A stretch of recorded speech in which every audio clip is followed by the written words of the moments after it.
so we're going to test today. Tinesting ko na yung in-order ko sa Temu na hair clipper. Yan, hair clipper. Yan, so far maganda naman siyang gamitin. Mas mabilis compared sa dati namin ginagamit. Yan, yun. Bawasan naman natin yung gilid ng kanyang buhok.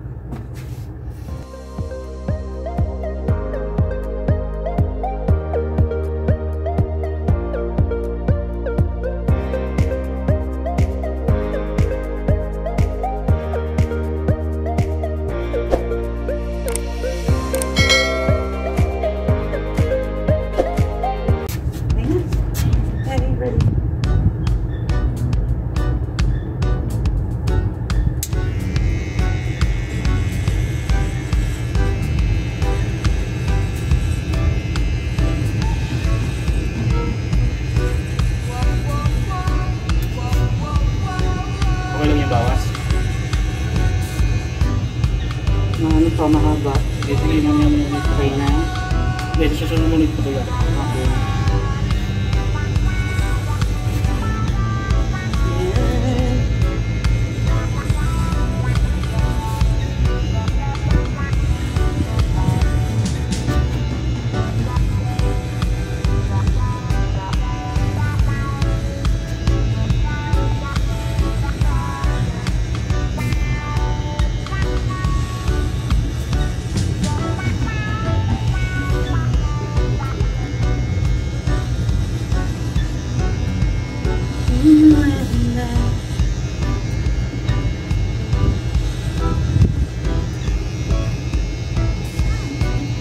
Na kayo.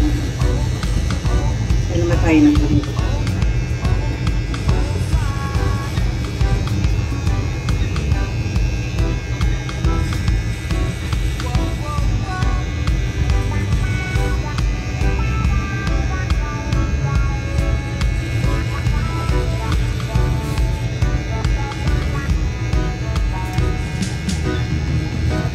Adjust mo. Adjust mo.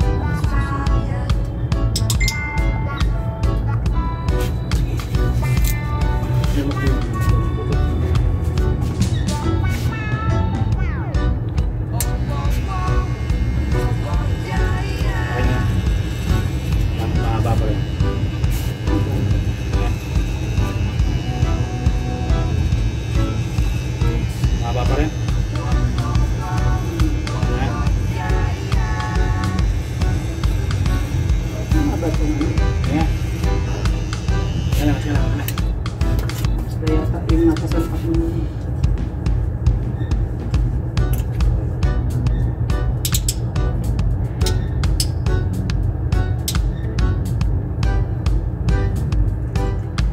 May salpak yaw mo lang sa tayo.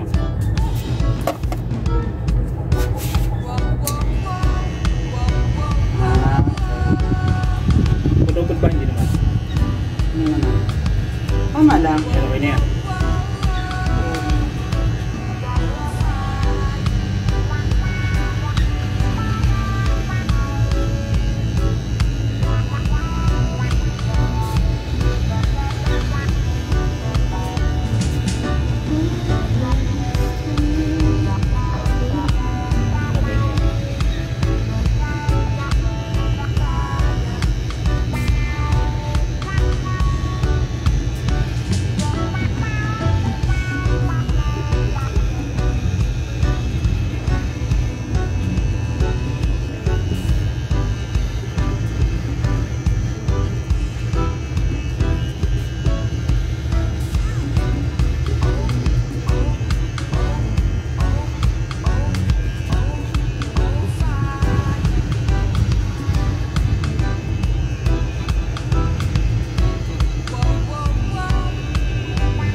nag-iyaan ka naman masyado sa pagkukupit.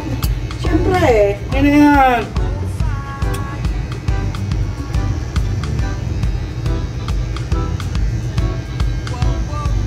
Okay. Papasan na natin yung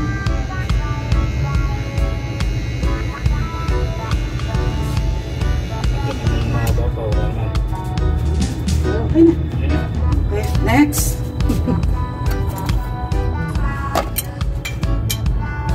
Gabasa lang ako ng buhay mo.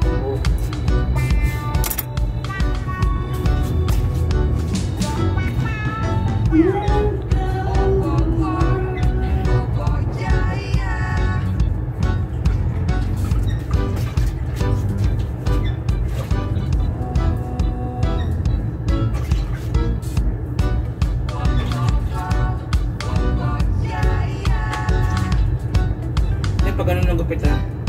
Dito. Kung diretso pa yung may kano na. Lagyan mo siya ng kurba. Kasi tambayan pag may kanto. Tambayan ba? Pag may kanto. Dito lang yun.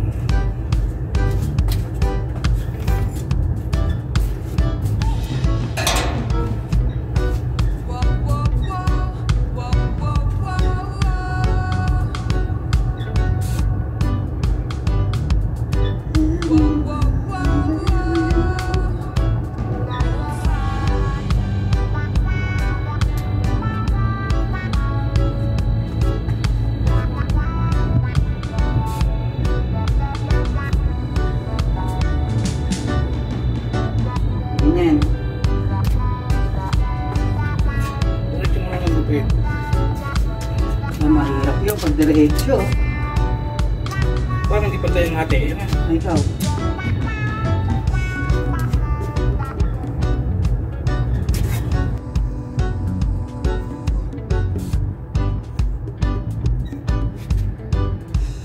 Yan. Tapos yung kurba dyan.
Okay na? Okay na? Tapos na? Oo. Pagka ginano mo yan, hindi yan papantay kasi dito eh. Gusto mo na yan, gusto mo, barber shop. Yan, ito yung final result ng ating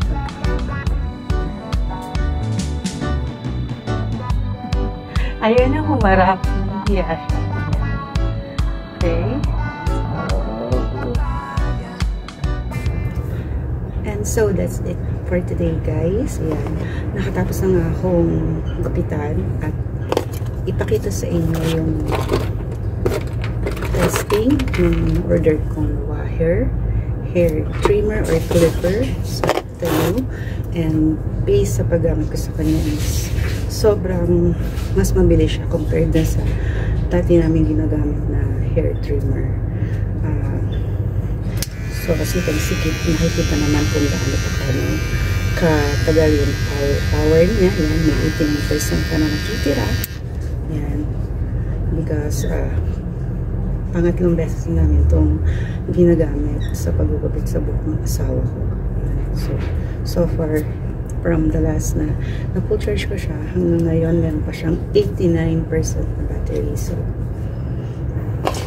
all I can say is okay yung pagkakabili ko sa kanya, worth it sa price. So next time ay bibigyan ko naman ng test yung nabili ko pang ibang items sa Temu. So meron pa akong ita-test na mini camera player, yan, saka yung hair straightener na Crest, and same, ihahagit ko na yun sa belly, sa stomach massager. Yan. So thank you so much for pagsama. God bless you all. Keep safe.